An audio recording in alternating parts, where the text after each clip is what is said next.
रोहित एक नॉर्मल लड़का है। सुबह उठता है, फोन उठाता है और बिना सोचे इंस्टाग्राम ओपन कर देता है। एक रील, फिर दूसरी, फिर तीसरी।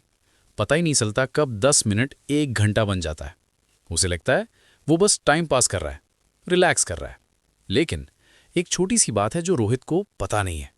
वो जो देख रहा है वो उसने चूज नहीं किया, उसके लिए चूज किया गया है। धीरे धीरे रोहित नोटिस करता है कि उसके फीड में वही चीजें आ रही हैं जो उसे पसंद है। सेम टाइप की वीडियोस, सेम टाइप के लोग, सेम टाइप के आइडियाज। उसे लगता है ये ऐप मुझे समझता है। लेकिन सच थोड़ा अलग है। ऐप उसे समझ नहीं रहा, वो उसे बना रहा है। उसकी सोच को शेप दे रहा है, उसकी पसंद को कंट्रोल कर रहा है। और सबसे डेंजरस बात, ये सब इतना स्मूथ होता है कि रोहित को कभी फील ही नहीं होता कि उसके साथ कुछ हो रहा है। उसे लगता है वो खुद डिसाइड कर रहा है क्या देखना है, क्या पसंद करना है, क्या इग्नोर करना है। लेकिन रियलिटी में हर स्वाइप, हर लाइक, हर सेकंड रिकॉर्ड हो रहा है। और उस डेटा से एक सिस्टम रोहित का एक वर्जन बना रहा है। एक डिजिटल रोहित जो उससे ज़्यादा क्लियरली जानता है कि उसे क्या पसंद है और उसे क्या देखना चाहिए। और धीरे धीरे रियल रोहित और डिजिटल रोहित सेम होने लगते हैं। और यहीं से गेम स्टार्ट होता है। क्योंकि जब सिस्टम तुम्हें समझ लेता है तो वो तुम्हें कंट्रोल भी कर सकता है और तुम्हें पता भी नहीं चलेगा। और सबसे शॉकिंग बात, रोहित अकेला नहीं है, हम सब इस सिस्टम का पार्ट है।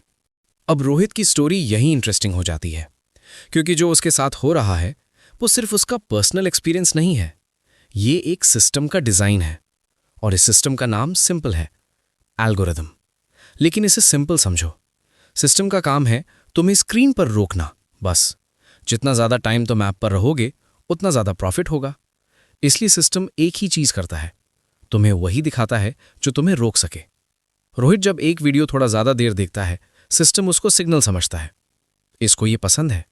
फिर नेक्स्ट वीडियो सेम टाइप का, फिर नेक्स्ट और सेम। और धीरे धीरे रोहित का पूरा फीड चेंज हो जाता है। उसे लगता है ये सब मेरे लिए परफेक्ट है। लेकिन रियलिटी ये सब डिजाइन है। हर लाइक, हर कमेंट, हर पॉज रिकॉर्ड हो रहा है। और सिस्टम उस डेटा को यूज करके रोहित को और ज्यादा टाइम तक होल्ड करता है। जैसे एक लूप, जितना तुम देखते हो उतना सिस्टम सीखता है, और जितना सिस्टम सीखता है उतना वो तुम्हें रोकता है। और धीरे धीरे तुम उस लूप में फंस जाते हो। और सबसे डेंजरस पार्ट, ये सिर्फ एंटरटेनमेंट तक लिमिटेड नहीं है, ये तुम्हारी सोच पर भी इफेक्ट करता है। रोहित को जो वीडियोस दिख रही हैं वो उसकी सोच को शेप कर रही हैं। उसे लगता है सब लोग ऐसे ही सोचते हैं। लेकिन रियलिटी वो सिर्फ वही देख रहा है जो सिस्टम उसे दिखा रहा है। यानी उसकी दुनिया थोड़ी सी छोटी हो रही है, कंट्रोल्ड हो रही है, और उसे पता भी नहीं चल रहा। और यही सिस्टम का असली गेम है, तुम्हें एडिक्टिव बनाना और धीरे धीरे तुम्हारी सोच को शेप करना। और तुम्हें लगे कि तुम कंट्रोल में हो, जबकि एक्चुअल कंट्रोल कहीं और है। अब रोहित को धीरे धीरे एक और चीज फील होने लगती है। वो चाहता है कि बस 5 मिनट और देख ले, बस एक और रील, फिर बंद कर दूंगा। लेकिन वो एक और कभी खत्म नहीं होता। और यहीं से सिस्टम का नेक्स्ट लेवल स्टार्ट होता है, एडिक्शन। लेकिन ये नॉर्मल एडिक्शन नहीं है, ये डिजाइन की हुई एडिक्शन है। सिस्टम ऐसे कंटेंट दिखाता है जो तुम्हें छोड़ने नहीं देता। Short videos, fast cuts, bright colours, instant reward. Rohit जब एक रील देखता है उसको थोड़ा सा एक्साइटमेंट मिलता है, फिर नेक्स्ट रील, फिर नेक्स्ट। और धीरे धीरे उसका ब्रेन उस फीलिंग का आदत हो जाता है। और जब वो फोन साइड में रखता है तो उसे थोड़ा अजीब फील होता है, जैसे कुछ मिसिंग हो। और फिर वो दोबारा फोन उठाता है और लूप फिर से स्टार्ट हो जाता है। और सबसे डेंजरस बात, ये सब रोहित की मर्जी से हो रहा लगता है, लेकिन एक्चुअली सिस्टम उसके ब्रेन को ट्रेन कर रहा है, उसे आदत डलवा रहा है, उसकी अटेंशन को कंट्रोल कर रहा है। और जब किसी की अटेंशन कंट्रोल हो जाए तो उसकी लाइफ का डायरेक्शन भी कंट्रोल हो सकता है। रोहित अब सिर्फ कंटेंट नहीं देख रहा, वो उसमें खुद को खो रहा है। उसका टाइम, उसकी फोकस, उसकी एनर्जी सब धीरे धीरे निकल रहा है। और उसे लग रहा है ये नॉर्मल है, सब कर रहे हैं। लेकिन सच ये है, ये नॉर्मल नहीं है, ये डिजाइन है। और जब डिजाइन इतना स्ट्रांग हो तो इंसान धीरे धीरे उसका पार्ट बन जाता है। और यहीं पर गेम और डेंजरस हो जाता है, क्योंकि अब सिस्टम सिर्फ तुम्हें रोक नहीं रहा, वो तुम्हें शेप कर रहा है। अब रोहित की लाइफ में एक सटल चेंज आता है, जो उसे खुद भी क्लियरली समझ नहीं आता। उसकी सोच बदलने लगती है। धीरे धीरे वो वही बातें सोचने लगता है जो वो रोज देख रहा है।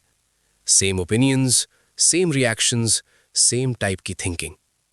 उसे लगता है ये मेरा खुद का ओपिनियन है, लेकिन सच में ये उसे दिया गया है। सिस्टम सिर्फ कंटेंट नहीं दिखा रहा, वो डिसाइड कर रहा है तुम क्या देखोगे। और जब तुम वही चीजें बार बार देखते हो तो वो नॉर्मल लगने लगती हैं, फिर वो सच लगने लगती हैं, और धीरे धीरे वो तुम्हारी रियलिटी बन जाती हैं। रोहित को लगता है सब लोग ऐसे ही सोच रहे हैं, लेकिन वो सिर्फ एक बबल में है, एक ऐसी दुनिया जो स्पेशली उसके लिए बनाई गई है, और बाहर की रियलिटी उसे दिख ही नहीं रही। और यही सबसे डेंजरस चीज होती है, जब तुम्हें लगता है तुम सब देख रहे हो, लेकिन एक्चुअली तुम्हें सिर्फ वही दिखाया जा रहा है जो सिस्टम चाहता है। और जब सिस्टम डिसाइड करे कि तुम क्या देखोगे, तो वो इनडायरेक्टली डिसाइड कर सकता है तुम क्या सोचोगे। और जब तुम्हारी सोच कंट्रोल हो जाए तो तुम्हारे डिसीजंस भी कंट्रोल हो जाते हैं। क्या खरीदना है, किसको फॉलो करना है, किस पर ट्रस्ट करना है, सब कुछ। और धीरे धीरे तुम्हें लगता है ये सब तुम खुद डिसाइड कर रहे हो, लेकिन रियलिटी में तुम इन्फ्लुएंस हो रहे हो। और सबसे डेंजरस बात, ये कंट्रोल विजिबल नहीं होता, ना कोई चेन, ना कोई केज, बस एक स्क्रीन। और उस स्क्रीन के थ्रू तुम्हारी दुनिया शेप हो रही है, और शायद तुम्हें अभी तक पता भी नहीं चला। अब एक लास्ट बात समझ लो, ये सब सिर्फ रोहित के साथ नहीं हो रहा, ये हम सबके साथ हो रहा है। हर दिन, हर स्वाइप, हर स्क्रॉल, हम धीरे धीरे इस सिस्टम का पार्ट बन रहे हैं। और सबसे शॉकिंग बात, हमें लगता है ये सब नॉर्मल है। फोन यूज करना, स्क्रॉल करना, टाइम पास करना, सब नॉर्मल लगता है। लेकिन असली गेम बैकग्राउंड में चल रहा है, और हम उसे देख ही नहीं पा रहे हैं। सच ये है, ये कंपनीज फ्री नहीं है। तुम फ्री नहीं हो, तुम प्रोडक्ट हो। तुम्हारा टाइम, तुम्हारी अटेंशन, तुम्हारी सोच, ये सब उनके लिए वैल्यूएबल है, और वो इसी चीज को यूज कर रहे हैं। जितना ज्यादा तुम स्क्रीन पर रहोगे, उतना ज्यादा वो जीतेंगे, और तुम धीरे धीरे अपना कंट्रोल लूज करते जाओगे। लेकिन ये स्टोरी सिर्फ डार्क नहीं है, इसमें एक चोरिस भी है। अगर तुम समझ जाओ कि क्या हो रहा है, तो तुम थोड़ा कंट्रोल वापस ले सकते हो। तुम डिसाइड कर सकते हो कितना देखना है, क्या देखना है, और कब रुकना है। और सबसे इंपॉर्टेंट, तुम क्वेश्चन कर सकते हो, क्या जो मैं देख रहा हूं वो सच में मेरी चॉइस है, या मुझे दिखाया जा रहा है।